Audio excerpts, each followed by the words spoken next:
যেটি আসলে শ্বশুরবাড়ির স্পেশাল চাপ ওটা হচ্ছে 170 টাকার মধ্যে এখানকার স্পেশাল যে খাবারটা ওটা আপনারা পেয়ে যাবেন। আসসালামু আলাইকুম গাইস, অবশেষে আমরা পৌঁছে গেলাম সেই কাঙ্ক্ষিত চাপওয়ালা শ্বশুর বাড়ি।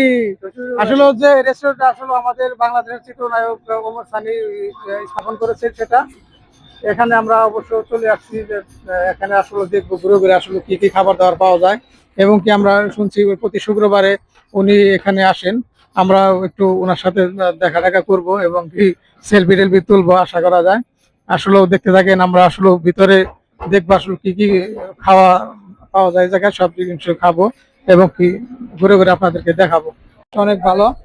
এবং কি আমার এটা এখানে আছে শ্বশুরবাড়ি স্পেশাল খাবারের মূল্য তালিকা। আসলে এখানে যেটি আসলে শ্বশুরবাড়ির স্পেশাল চাপ ওটা হচ্ছে 170 টাকার মধ্যে এখানকার স্পেশাল যে খাবারটা ওটা আপনারা পেয়ে যাবেন। তারপরে আপনার চিকেন চাপ আছে 150 টাকা, তার মানে সর্বনিম্ন সর্বোচ্চ রেট যেটা 170 টাকা রেট। এই রেটের মধ্যে আপনারা এখানকার শ্বশুরবাড়ির যেটা স্পেশাল খাবার, এই খাবারটা খেয়ে পাওয়া যাবে আর কি। এখানে এখানে আহামরি যে রেট মূল্য তা না, হাতের নাগালে সব রেট মূল্য দেওয়া আছে। এখানে আসলে অবশ্যই আপনারা খাওয়া দাওয়া করতে পারেন ভালোভাবে। পরিবেশটাও অনেক সুন্দর, আউট অফ সাটুরিয়া। এখানে আসলে আপনারা অবশ্যই ভালো ফিল অনুভব করতে পারবেন। ফ্যামিলি নিয়ে আসবেন, ইনশাল্লাহ দেখা হবে আবার। টাটা।